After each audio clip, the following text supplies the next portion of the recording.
How to calibrate Bear Grylls Luminox Special Edition or any similar chronograph watch. So what you need to do is to pull out the crown first, and for demo purposes I did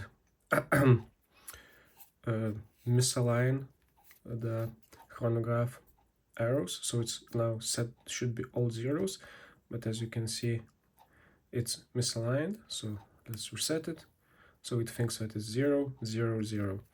You pull it out, and then you press both pushers and hold it for 3 seconds.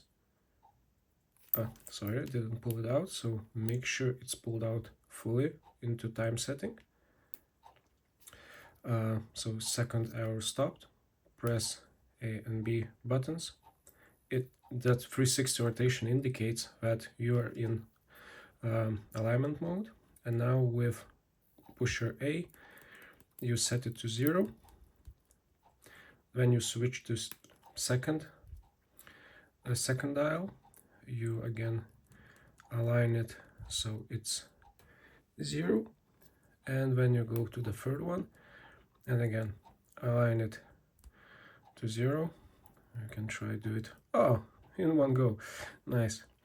And then you push it back in and screw it down,